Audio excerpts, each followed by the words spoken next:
ಇವಾಗ students computer science course ತಗೊಳ್ಬೇಕಾ? ಅಥವಾ AI/ML ತಗೊಳ್ಬೇಕಾ? ಅಂತ ಬಹಳಷ್ಟು ಗೊಂದಲದಲ್ಲಿದ್ದಾರೆ ಇತ್ತೀಚಿನ ಯಾಹ್! ದಿನಗಳಲ್ಲಿ. ಸೊ ನೀವು ಅವರಿಗೆ ಏನು ಸಜೆಸ್ಟ್ ಮಾಡ್ತೀರಾ? ಆ್ಯಕ್ಚುಲಿ ನೋಡಿ ಅದು ಅವ್ರದ್ದು ಒಂದು ಕಡೆ ನೋಡಿದ್ರೆ ಇಂಟ್ರೆಸ್ಟ್ ಮೇಲೆ ಹೋಗುತ್ತೆ. ಬಟ್ ಯಾಕಂದರೆ ಇವಾಗ ಸ್ಟೂಡೆಂಟ್ಸ್ ಬರ್ತಾ ಇರೋದು PU ಮುಗಿದ ತಕ್ಷಣ. ಓಕೆ. ಸೊ ಅವ್ರಿಗೆ ಜಾಸ್ತಿ ಪರಿಚಯ ಇರಲ್ಲ. ಹೌದು. ಅವ್ರಿಗೆ ಎಕ್ಸ್ಪೋಜರ್ ಇರಲ್ಲ ಏನು ಮಾಡಬೇಕು ಅಂತ. ನಿಜ.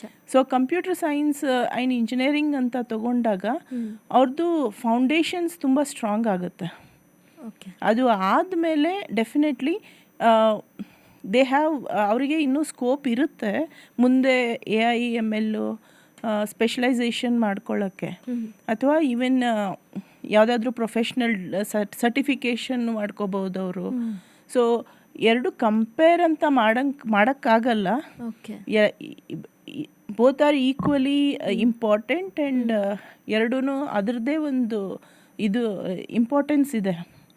ಸೊ ಇಮಿಡಿಯೇಟ್ಲಿ ಜಾಬ್ ರೆಡಿಗೆ ನಾವು ಫೋಕಸ್ ಮಾಡ್ತಾ ಇದ್ದೀವಿ ಅಂದಾಗ computer science and AI/ML specialisation ತೊಗೋಬೋದು. ಓಕೆ. ಸೊ ಬಟ್ ನೀವು ಡೀಪ್ ಸ್ಟೂಡೆಂಟು ಮುಂದೆ ಹೋಗಿ ಅವರು ಒಂದು ರಿಸರ್ಚರ್ ಆಗಬೇಕು, ವೈಜ್ಞಾನಿಕ ವಿಜ್ಞಾನಲ್ಲೆಲ್ಲನೂ ಅವರು ಡೀಪ್ ರಿಸರ್ಚ್ ಫೀಲ್ಡಲ್ಲಿ ಅವರು ಮುಂದೆ ಹೋಗಬೇಕು ಅಂತ ಅವ್ರದ್ದು ಒಂದು ಫೋಕಸ್ ಇದ್ದರೆ ಅವರಿಗೆ ಫಂಡಮೆಂಟಲ್ಸ್ ಇನ್ ಕಂಪ್ಯೂಟರ್ ಸೈನ್ಸ್ ಜಾಸ್ತಿ ಫೋಕಸ್ ಮಾಡಿದ್ರೆ ಒಳ್ಳೆಯದು.